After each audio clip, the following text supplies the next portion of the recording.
The One. broadcast is now starting. All attendees are in listen-only mode. Welcome to today's webinar entitled Optimizing IAQ, What You Need to Know Now to Meet the Latest Guidelines. My name is Billy Zadig, Manager Special Programs for APA. Just a couple of housekeeping items before we get started. The webinar recording will be posted to the APA webpage under the Continuous Learning tab later today. Professional continuing education certificates are being offered for today's program. Those who indicated they wanted a certificate at registration and meet the requirements will receive certificates later this afternoon. All attendees are in listen-only mode. Please type your questions in the chat box and they will be answered in the order they are received. If we run out of time and we still have questions, responses will be sent directly to the person asking the question by one of our presenters. Siemens is giving you 2 ebooks today. Please download the handouts that you will see at the bottom of your screen. These will also be available along with a webinar recording on the APA website. Before we get started today, I'd like to give you a little background on our speakers. Brett James leads the education market for Siemens Smart Infrastructure in the U.S., with a focus on campus facilities performance, partnership, and sustainability.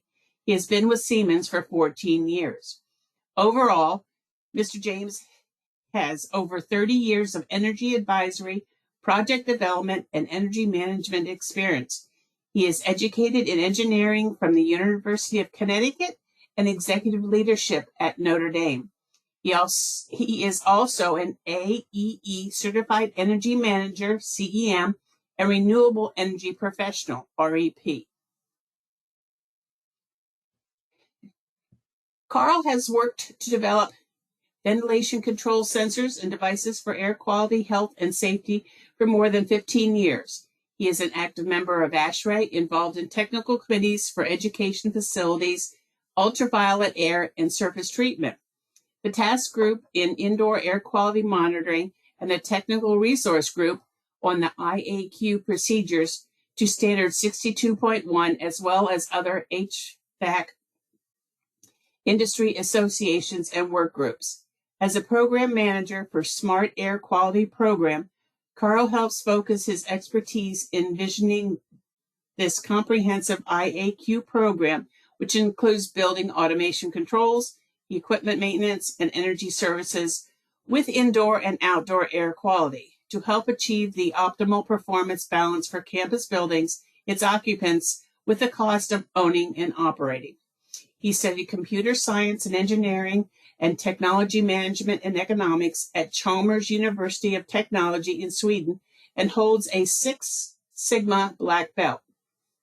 At this time, it's my pleasure to turn this over to our speakers for today. Fred and Carl, take it away. Well, thank you, Billy, and thank you to APA. And we appreciate everyone that's in attendance today. I'm going to start off by talking about a journey that I think most of us can relate to. I think we can all, I certainly can, remember days when I just could not stay awake in the classroom. And, we attributed it to the warmth, perhaps, but in retrospect, these classrooms were probably often very underventilated, right? We're probably experiencing CO2 overload, and who knows what other types of contaminants and germs are circulating in these environments. We now know the linkage between, this type of an environment and classroom performance, health, and absenteeism. So we have come a long way. I'd like to fast forward to COVID. And of course, with the onset of COVID, the reaction was to overventilate, which was certainly the right action at that time.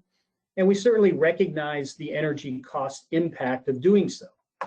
What we may not have recognized is the risk of, bringing in outdoor pollutants.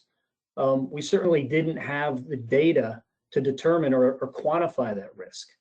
And for that same reason, excess ventilation continues today, where we certainly, in most cases, don't have the data to know how far we can dial that back. So today, coming forward, 4 or 5 years, there's wide recognition for a balanced approach. one that optimizes comfort, indoor air quality, energy, and of course, occupancy. And today we have the tools to deliver on such an approach. So next, Carl. We have progressed significantly over the last 4 to 5 years. So how did we get here? Certainly we have a much better awareness and understanding of the contaminants that are in our environments, of the related health effects, and the mitigation strategies. We've got much more powerful tools, the ability to generate that missing data, the ability to measure and monitor a wide array of contaminants, and with technologies to mitigate the risks of those contaminants. We've got better guidance and regulations that kind of leverage the above, leverage the understanding, leverage the tools that are available to us today. And of course, that gives us the opportunity to optimize and doing that in real time.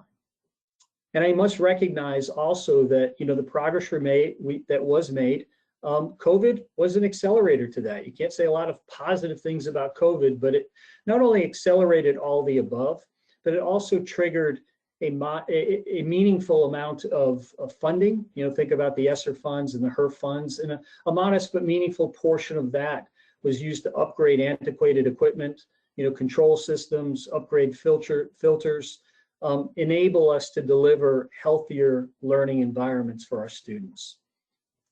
So next, Carl, what are we going to cover over the next 55 minutes, including Q&A? And we're going to dive into the greater understanding that we have about indoor air quality, the range of contaminants, the risks they pose, and some of the mitigation strategies. We're going to talk about some of the new guidelines and regulations, including ASHRAE, including lead reward points for IAQ monitoring, some new toolkits that provide a range of guidance and regulation, and also the fact that the majority of states today regulate indoor air quality for schools. We're going to spend some time on the technology and mitigation strategies that are necessary in order to deliver that balanced approach. And we're also going to talk a bit about the ability to optimize, and not only just to optimize, but to customize an indoor air quality strategy for a specific environment. So, next, Carl. So what are the learning objectives? Today, we hope to shed some light on the science of indoor air quality and the associated contaminants, mitigation strategies.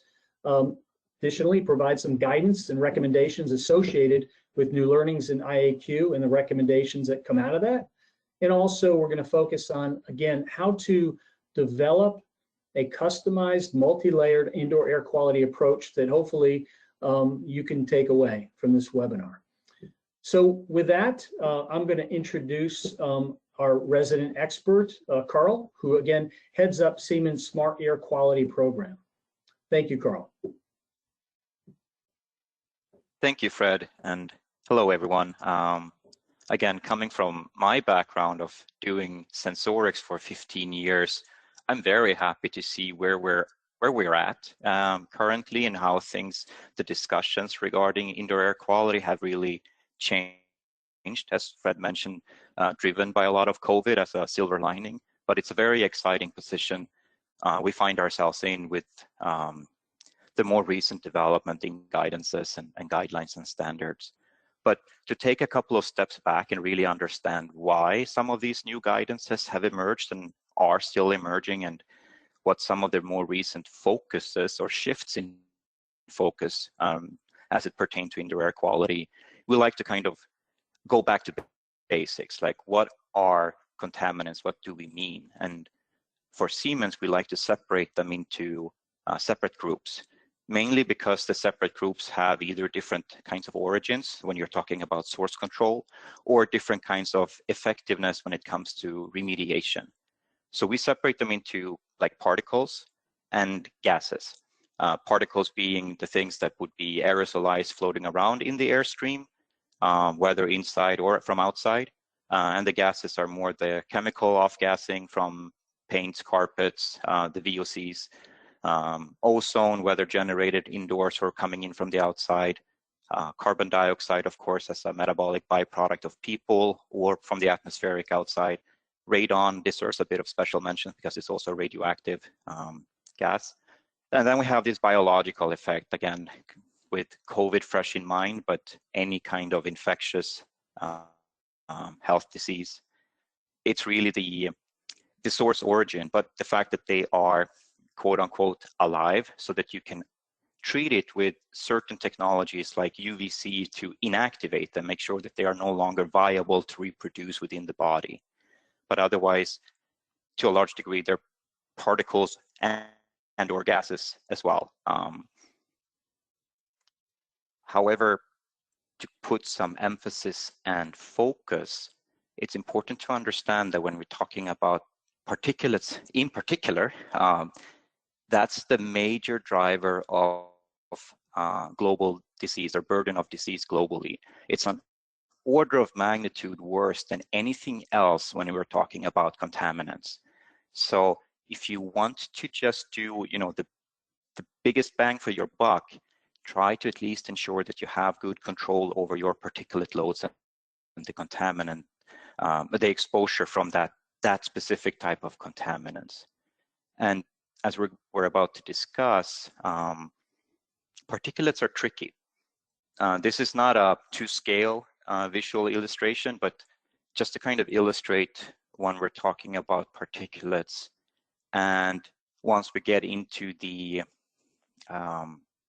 invisible ranges where it's no longer visible to the naked eye, they reach the size where they can remain airborne. And going further down to the left, we pick up these things like generic dust particles in the 2.5 micron range, but then we start going into the bacterial spores, wildfire smoke, the different kinds of viruses.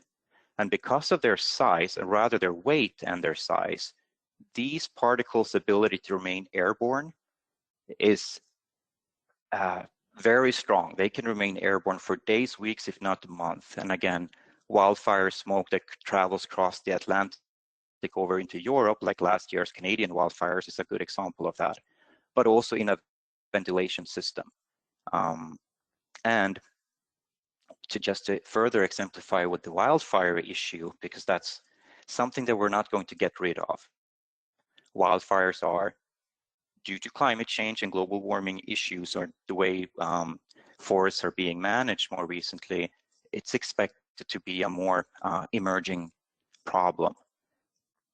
And it's important when we talk about wildfire smoke as well, that the smoke coverage, the smoke reach, is very different from the origin of the fire itself. Like, people may think or reason that, oh, I don't live in an area where we have typical wildfires.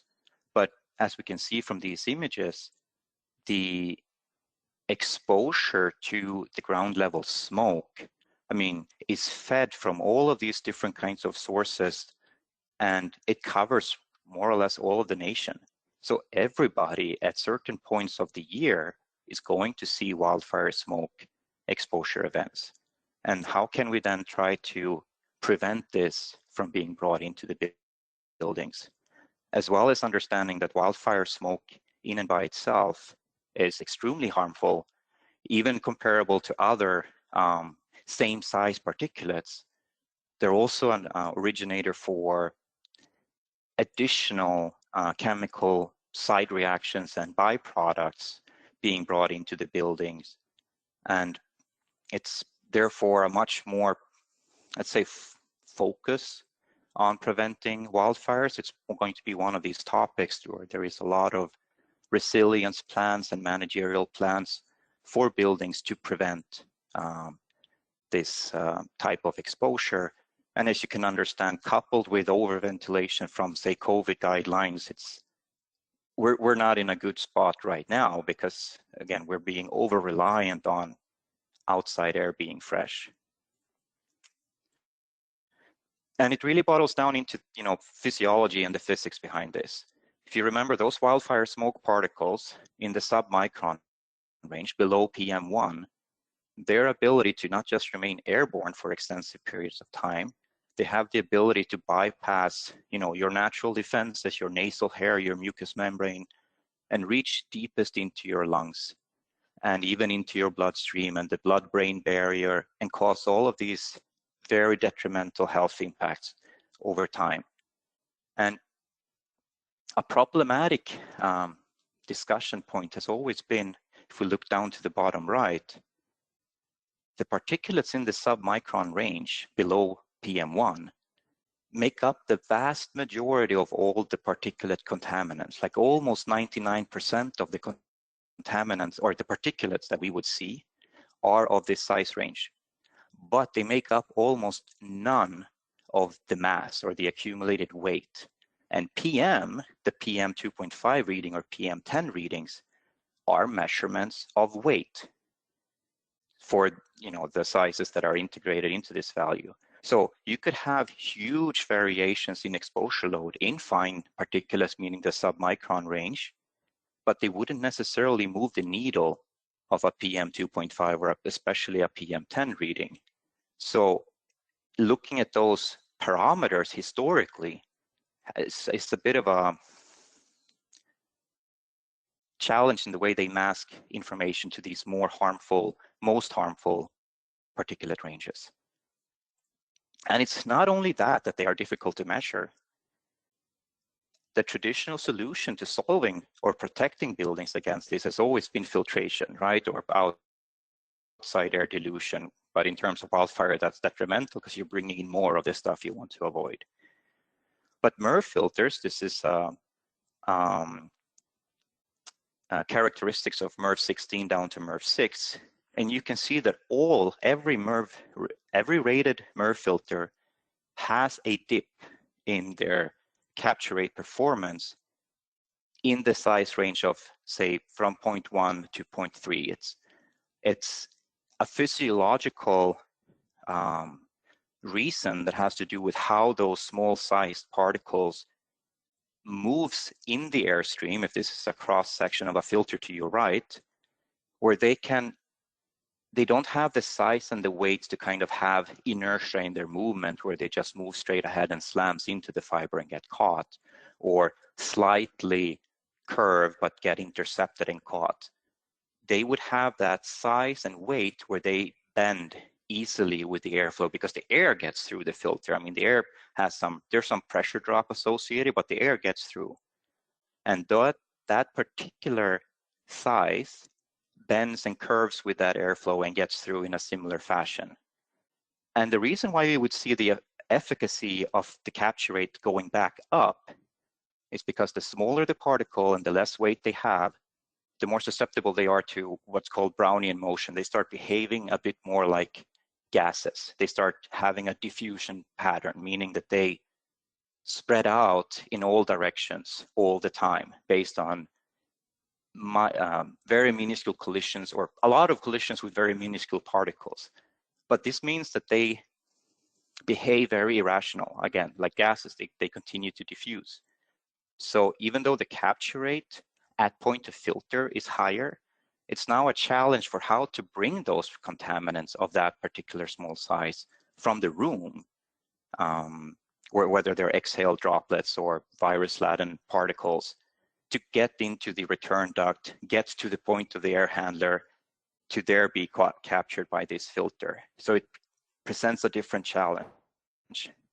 But we have this issue naturally in filters.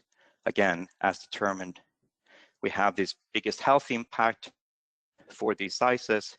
They're difficult to measure with traditional PM 2.5 readings. They're difficult to capture. So what can you do, right? And that's really where we're seeing a lot of new, exciting recent development. We're talking about enhanced sensorics, particle sensors that are actually able to measure submicron sizes accurately. We're talking about carbon dioxide, which we've talked about for decades, of course, but more in the sense that what carbon dioxide can do now in terms of not just being an estimator for occupancy or rather activity level, because again, if you're at a gym and you're pumping iron, you're going to have a different CO2 output as a person compared to you being sedentary at a library or at your office desk. As well as the whole change in reasoning behind volatile organic compounds, and especially the total volatile organic compounds, kind of the catch-all reference, because in the past, CO2 and VOC was leveraged kind of as either or, as a proxy estimator to occupancy, but combining them and starting to be able to look at generation occurrence during low occupancy, if derived so by CO2 levels, but you still have spikes in TVOC, that tells you something about generation rates, whether it's from carpets or, say, non-human occupied sources. So combining those two metrics leads to new intelligence and new conclusions, right? And the fact that these sensors are better and better at being cost-effectively commissioned and installed, that you have more and smarter ways to keep them accurately calibrated, whether it's plug replace sensor modules or other ways of tying these sensors into a building automation system and kind of helping utilize this data to tell not just control metrics, but also tell the story about what the facility baselines and potential causes for errors or predictive maintenance could be. And now more recently, getting that all aggregated and pushed out into the cloud, where you can do much more computations, right? You can go from your building sensors and get way more contextual awareness or environmental awareness to your sensors, complemented with not just the sensor data itself, and of course the cost benefit of not having to have that computational power and processing power in the sensor itself, but rather in the cloud, where you can reach that kind of computational power at a much cheaper cost. But to create this kind of smartness from soon upcoming weather pattern changes, there's going to be option to utilize free cooling or other types of response improvements to your building automation system coming from this ability to crunch data in the cloud.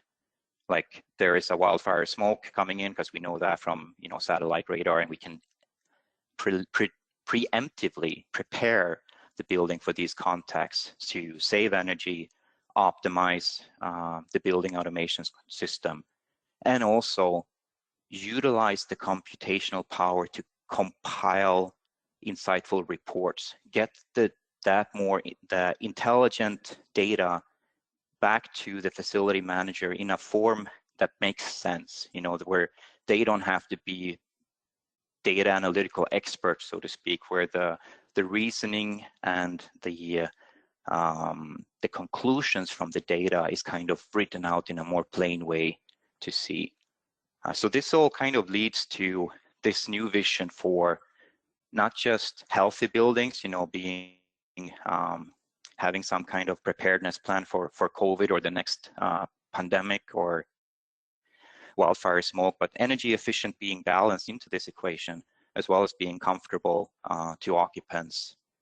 And I'm going to borrow a quote from Dr. Jessica Green, who runs the BREATHE program under ARPA-H, which Siemens is participating in, that she remains hopeful to see buildings become more of a detriment, a speed bump for pathogen spread, rather than enablers and accelerations of these sick building issues or pathogen spread within buildings. And I think that's a very powerful quote, where Siemens have a shared vision that buildings should help accomplish to be a safe space, and as well as an contributor to business success, or for student performances, or for health and safety among occupants, faculty, staff members. So looking back on how pandemic guidances have changed, there's been a lot of resources from ASHRAE within, again, opening up more outside air ventilation, in enhancing the MERV filter rates.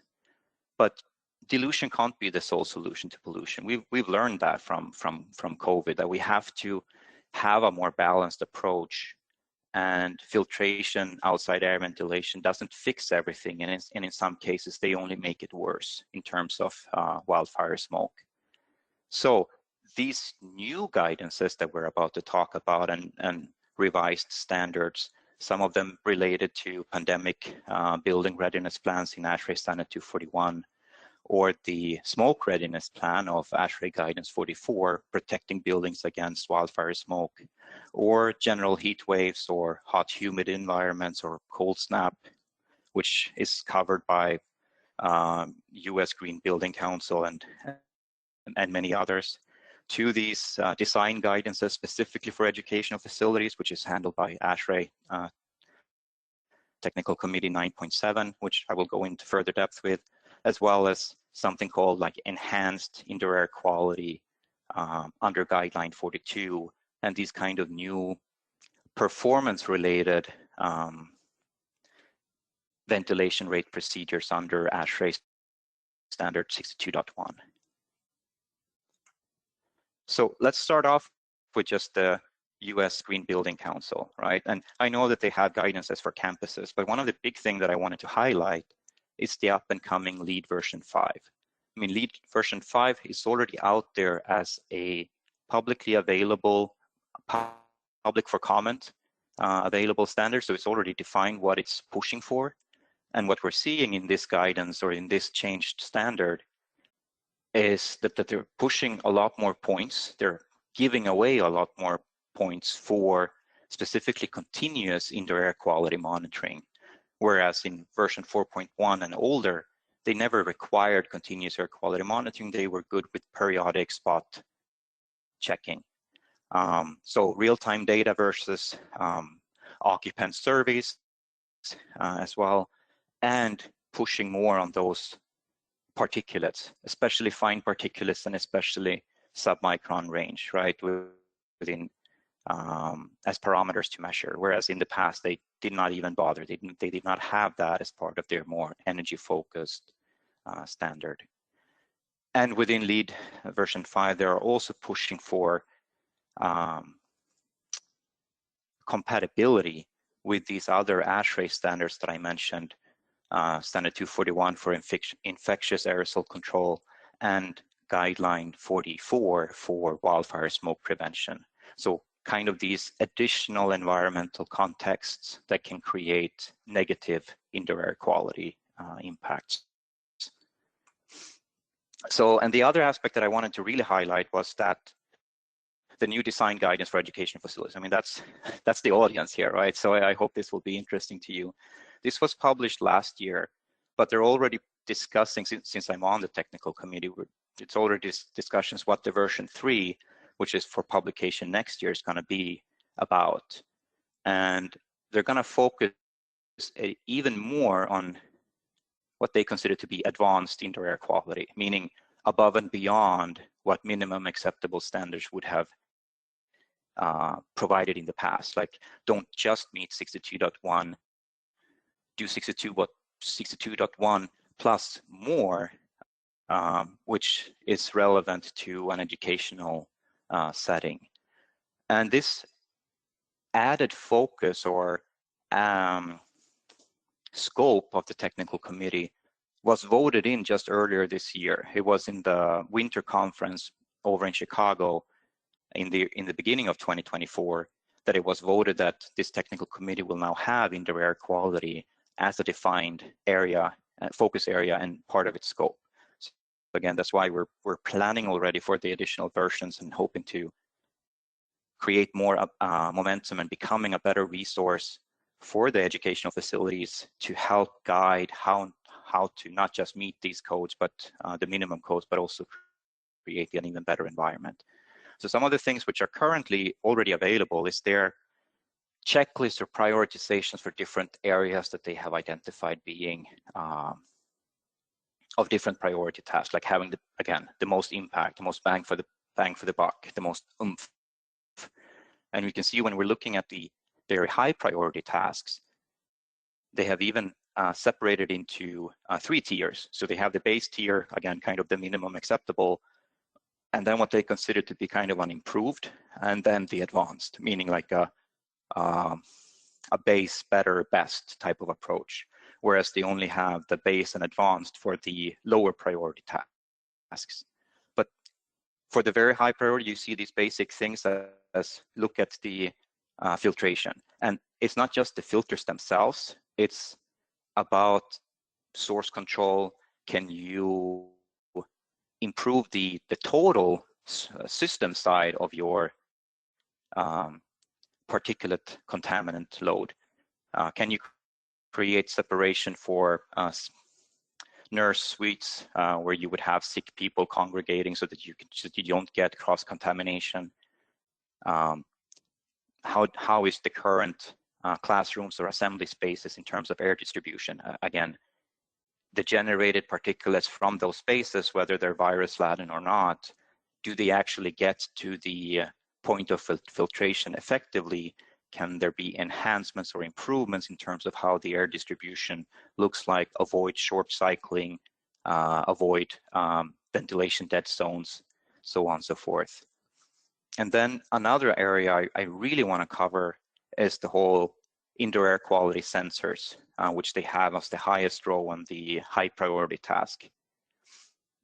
So let's move forward with that one because it highlights a lot of the things that Fred mentioned and which I want to highlight.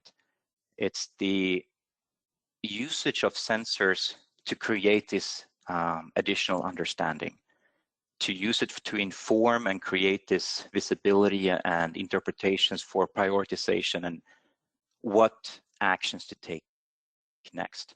So kind of simplify everything for the facility managers to properly act on the data that we gather, as well as establish baseline and kind of invest where you get the better effects, right? As well as combining it with the energy efficiency, that we can't just forget about energy efficiency, we have to do it in a balanced approach, as well as focus on being able to measure those sub-micron ranged particulates, which we mentioned again, the wildfire smokes. That's where the viruses are, the microbial spores, the mold. It's all in that range. So if your MERV filters are not capable of or being good at removing them, how else can you help to mitigate those particular sizes? And again, leverage the usage of these multi-parameter air quality sensors and make sure that you can tie it into the ventilation, the building automation system for ventilation control or acting on the type of data that they get, as well as ensuring that your sensors are compliant with quality standards. Another recent aspect that changed in late October, it was at least published in late October of last year, was these new requirements on CO2 sensors for ventilation control, demand control ventilation. So with this addendum AB to 62.1, you have new requirements on accuracy. So if you're going to make an investment in CO2 sensors, make sure that you're compliant with this accuracy requirement, especially as they expanded the measurement range, the calibrated measurement accuracy range up to 2,500. And the reason why they did that is because certain spaces were considered to have a more allowable ventilation threshold, like they could handle a higher occupancy load before ventilation rate needed to pick up, such as the case with music, theater, dance, looking at specifically educational facilities here. As well as just to mention it in case if there are any K through 12 listeners in the audience, they also added an occupancy category for corridors or hallways, since they have a pretty unique occupancy load pattern, meaning that it's pretty much empty all the time up until you're in between classes and then they're swamped with people. So if there's interest to learn more about those requirements or how that would look like, because you can't typically use the demand control ventilation scheme for that, feel free to reach out. But another topic of interest is the bottom yellow highlight here with the university college laboratory, because when you have these multi-parameter air quality sensors, you could put them in these lab spaces as well. The sensing, the active sensing elements are already there, and you'll utilize them to pick up on things like accidental chemical spills, or again, the reason for the need for a purge or a better dispersion of any spilled contaminants. And it's been shown in this recent ASHRAE journal that this has some potential very good promises, not just in terms of how they would reduce the contaminant spread, again, safeguarding some of the other occupants from potential contamination or exposure, as well as getting rid of the contaminants faster, having a faster purge time when you can dynamically choose your ventilation rate, to the fact when you don't have an accidental spill and you're kind of running things optimally, then you can save money on your fan rates and the energy you have to spend on conditioning that lab airspace. So some good recommendations and topics for lab spaces in particular. Another area which I wanted to highlight on is how EPA and specifically their IAQ tools for schools comes into play here.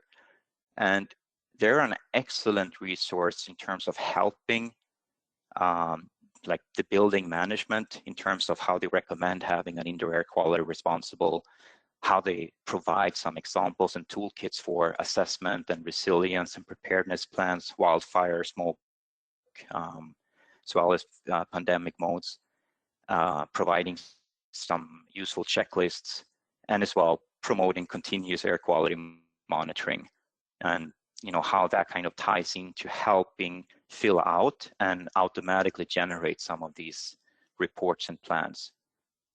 And it's especially important as there is a pending bill or a pending law in the current Congress, this Indoor Air Quality and Healthy Schools Act, to give even more power to EPA's IAQ tools for schools, make them a national program to essentially to bring this forth in a more strict way, if you will, as well as there being another bill pending to help with tax credits to incentivize the use of these indoor air quality assessments and improvements. So it's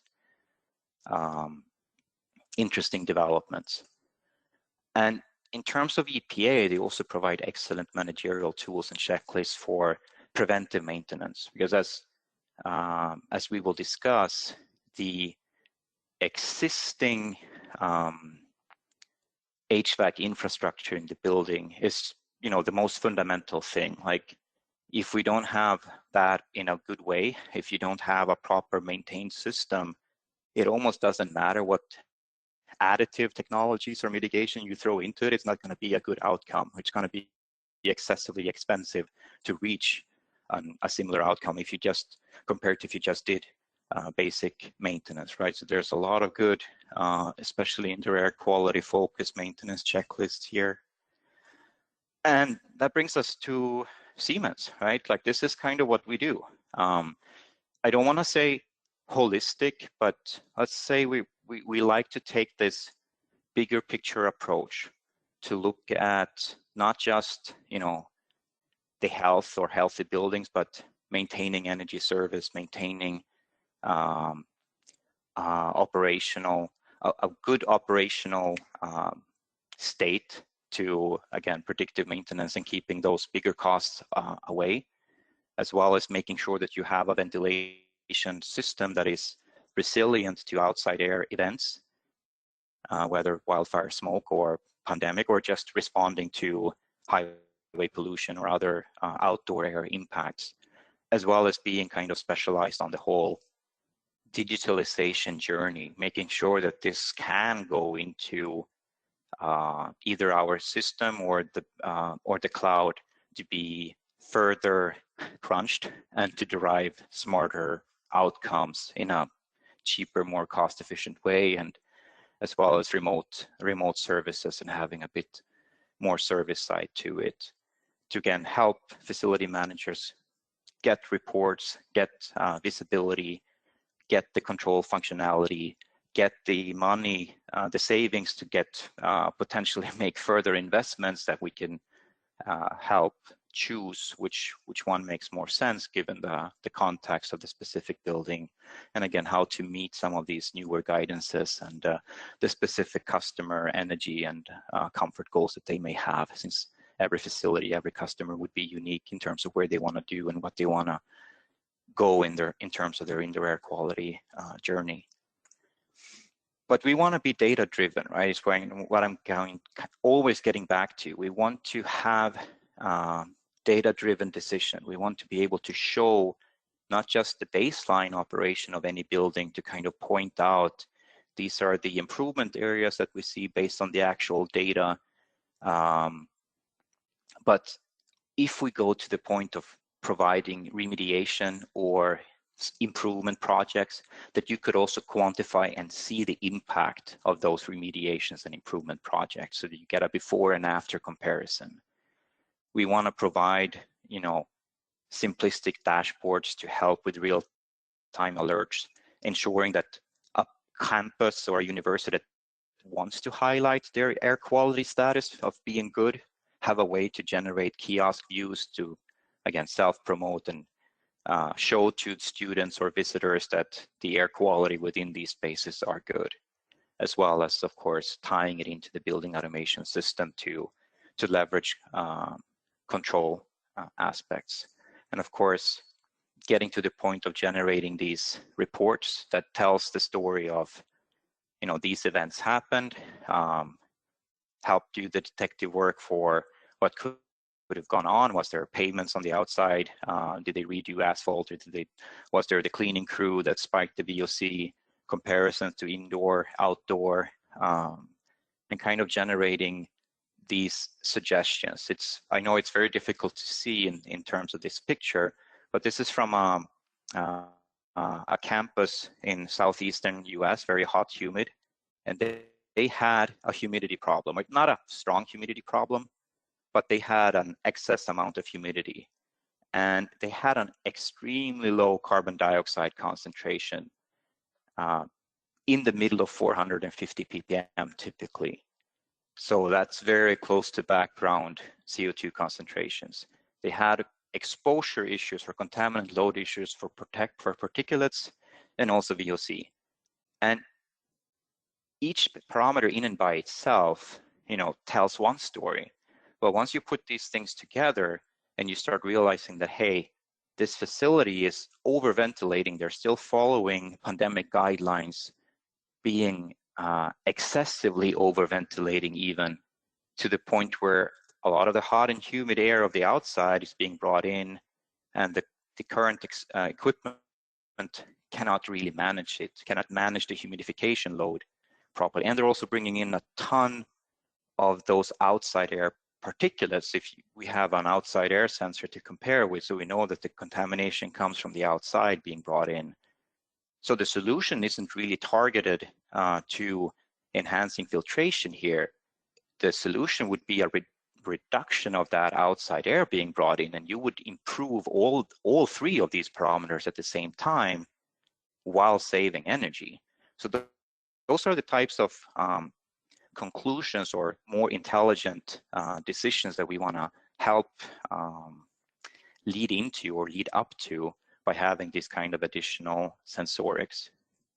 And it's not just, there are no silver bullets here, but as I mentioned, we want to be data driven. So we put a lot of focus on the continuous air quality monitoring to establish not just baseline, but also impacts and rates of change. We also want to be very mindful that, the baseline comes from the existing operations of the existing HVAC system. And if you can enhance and improve, run your existing conditions at its optimal rate, maybe you don't have to do so much mitigation and further improvement. So focus on maintenance as well. And then you kind of get to the buffet table of picking and choosing which more targeted remediation makes sense to improve the shortcomings that we've identified, whether it is ionization to improve particulate removal without necessarily enhancing your MER filters or paying the cost of the pressure drop, or whether it's more smartness in terms of ventilation, demand control ventilation, or more utilizing that more balanced performance approach of indoor air quality procedure in 62.1, or utilizing some of the machine learning algorithms, looking at weather pattern, looking at free cooling, economizer modes, that kind of thing. Or is it more on ensuring also that you have an adequate humidity control inside of your space, whether it's the need for humidification, adding humidity to the space, or further enhanced dehumidification, and ensuring that these features don't add additionally to the indoor air quality impact or create an uncomfortable situation where you get sparks when you stand up from your chair, like electrostatic discharge. Or again, if there's areas where a UVC, like inactivation, decontamination approach would make sense, whether it's upper air or it's the cooling coils and the drain pan itself. Because again, the approach from Siemens is taking a look at the bigger picture of the building across really all mechanical assets, bundle in and tie into preventive maintenance, repair, replace, making condition assessments of the equipment, and talking about the digitalization and data-driven service that we can loop in, whether it is understanding that dampers are no longer working or that they're not closing properly, or you have sudden rate of changes, that the speed to reach thermal set points have changed. The system can notify and try to derive reasons for why that happens. And again, help maintenance teams to what to look for and when to look for it, be a bit faster responding. Because again, from an indoor air quality perspective,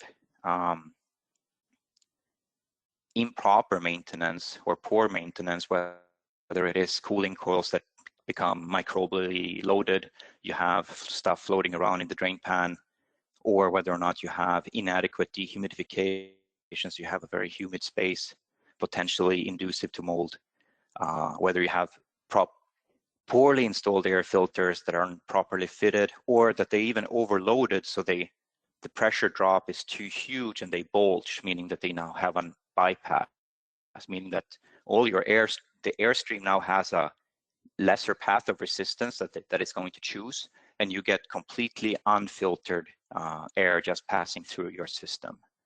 Or potential issues with humidifiers as well, depending on what type and technology you're using. Because humidity really is important in terms of air quality, not just from the comfort perspective and how we respirate and how we feel and respond to temperature, but really bacterial formation, the natural inactivation rate of viruses, again, the potential for mold growth, the potential for bed bugs and different kinds of tiny animals to survive naturally, the dryness of your throat, leading to potential exacerbation of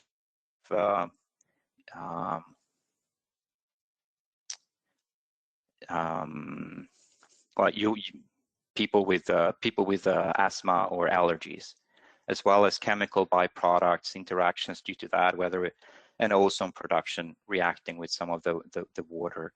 So it's having a balanced approach to humidity here between typically 40 to 50 is optimal, or rather 50 precise is the best one, but considering you can have cold spot condensation in wintertime, cold surface condensation, you may want to be mindful and allow a bit wider gap. But getting humidity right helps with a lot of the other air quality impacts that the space might be seeing, which is important to keep in mind. And again, when we talk about, as I mentioned earlier, if this is your starting point, this was an air handler that was feeding air to 3 floors in a campus in a wet and humid area of the US. The coils are so impacted with biofilm, they didn't wring out any water anymore. And you see all of these suspicious floating, let's say, islands of suspicious substances in the water, in standing water in the drain pan. It's in the ceiling. You can see some of the surface of the coils, and it's in the fan blower. This is not a good starting point. So again, if you have this as your baseline, your added efforts to try to meet guidances and create healthy, efficient spaces is going to be very challenging. And it kind of brings us back to just kind of summarizing our helicopter view here. To be compliant with these newer guidances and management and standards for standard management, use sensors to help assess your situation, but also typical mechanical inspection routines so that you can get to the point where you prioritize and you select what makes most sense. Work with skilled labor, of course, to implement it in a proper way, and then check and see, the impact of this, typically with the same monitoring systems you used in the assessment mode. So doing this and following some of the guidances that we can help consult and discuss, whether it's from the ASHRAE educational facilities or other ASHRAE guidances, or some from the EPA or US Green Building Council, that's going to be very helpful in ensuring these optimal, healthy buildings that we talked about, and the vision of Dr. Jessica Green about making sure that buildings are actually helping to reduce spread of infection or being conducive to business success. So thank you very much for your time, and we are at a Q&A.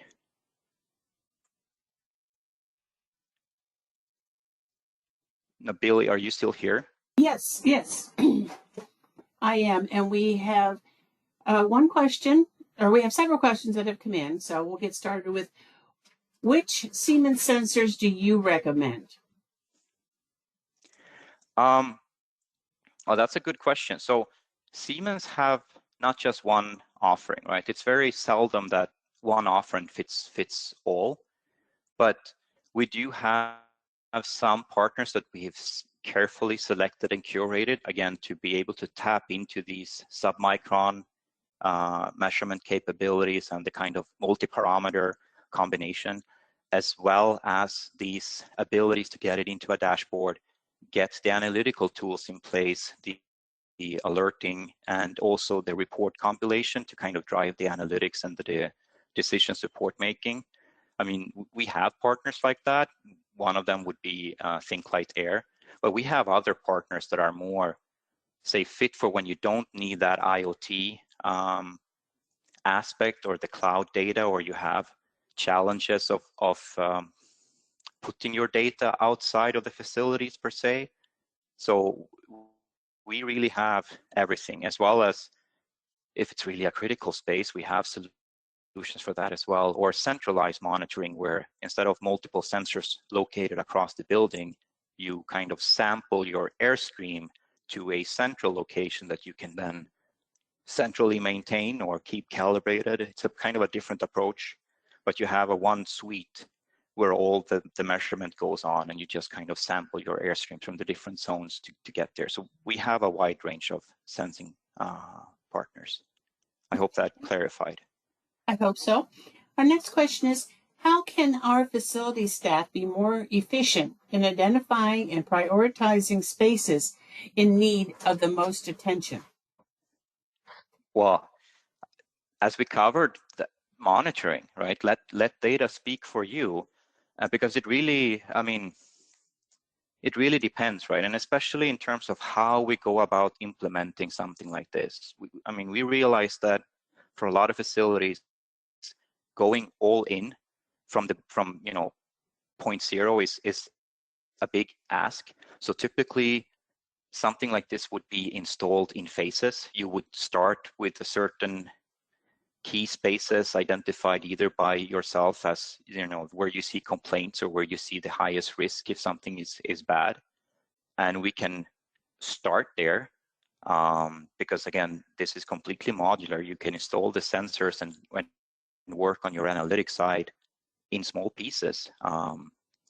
So start there. I use the data to identify whether or not this was really an area of concern, or, pat yourself on the back saying that this is all great. There isn't really much areas of improvements to make here. Then expand the surveillance or the monitoring to other areas. And of course, there are certain things you can't tap into until you kind of have it on like a building or a system level, but you can always start somewhere and grow, more so than trying to just get everything covered all at once. Okay, Does thank you. that help answer the question? I think so. Our next question is, how does the process of implementing this approach impact my operations?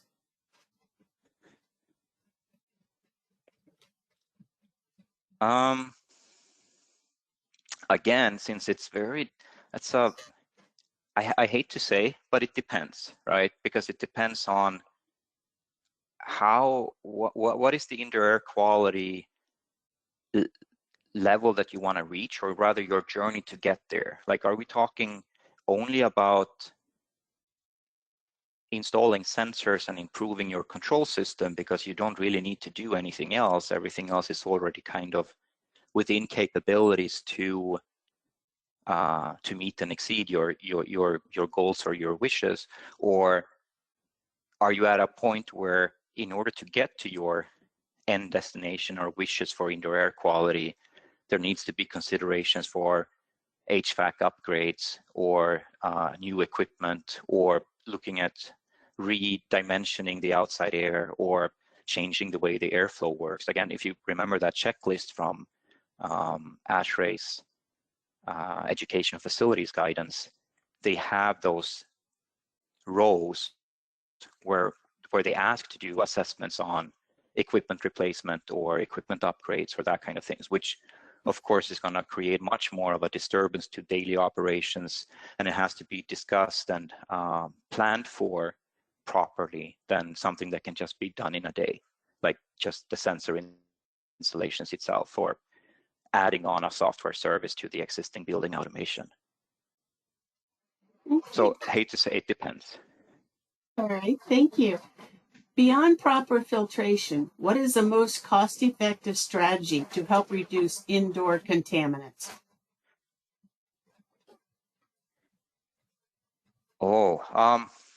So if you have your sensors in place and you know what your indoor air contaminants are, it is my experience, at least, that a lot of them are coming from the outside. And if so, one of the more easily achievable ways to mitigate for this is to the extent possible, reduce your amount of outside air. I mean, that is the whole performance-based approach of indoor air quality procedure in 62.1, which guideline 42 is pushing at, which the education facilities guidance is pushing at, because there are humongous energy saving potential if you can reduce the amount of outside air. Not just because of course, reducing the loads of the HVAC system, but also in terms of actually reducing contaminants that are outdoor air, that have outdoor air origin. We have time for one more question. In terms of prevention, can you talk about improved weatherization, decreased uncontrolled, unfiltered infiltration of outdoor air in reducing particulates, I'm sorry.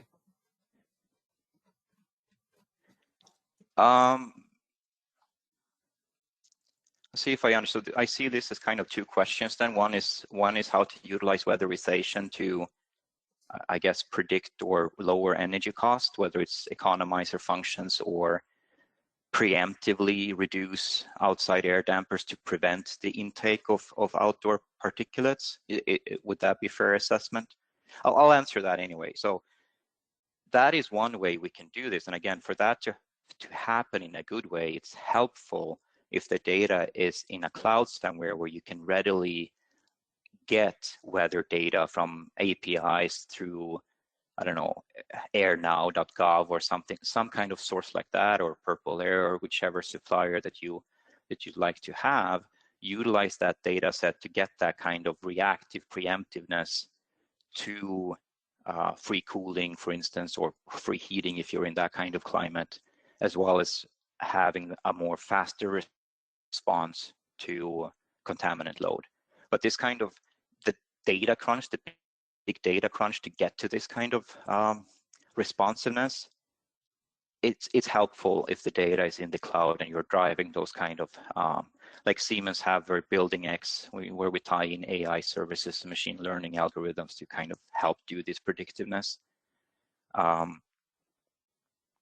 get to the second part of the questions regarding how the ways to reduce particulate contamination, I mean, we have partners which utilize what we say or what is called a soft ionization, right? It's when the electrical field you're creating to create your ions isn't strong enough to disassociate oxygen, where you would create reactive oxidative subspecies and ozone and all these other more harmful impacts that some manufacturers of ionization had especially maybe during COVID.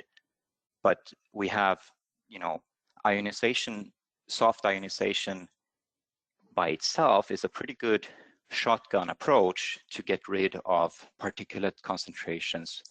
If you can get it very close to your occupied space, I mean, then the impact of them agglomerating or coagulating the airborne aerosols to become heavier, either to be more readily urged on by the active airflow, if you will, so that they actually reach the return duct and gets into the central air system so that they can be filtered out at a point of filtration, typically air handling unit, or that they agglomerate and become heavy so they just fall out of the occupant breathing zone, right?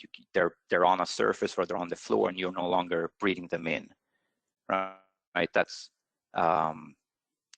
effective. The other way you can utilize ionization is, of course, directly in the outdoor air intake, that you want to enhance that capture rate. I don't know if you remember the slide.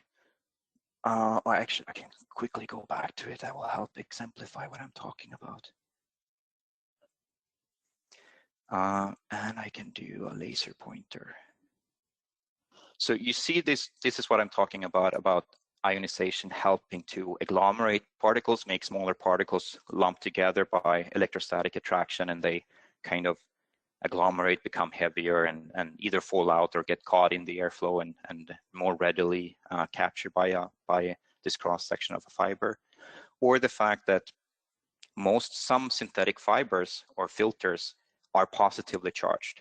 So if you negatively charge incoming particles, their ability or their willingness to, even if they're small enough to bend with the airflow, to kind of, electrostatically get sucked into the fiber would also improve. So without you having changed anything in your filtration, your filter per se, you can enhance the effectiveness of your filtration by applying ionization in this way.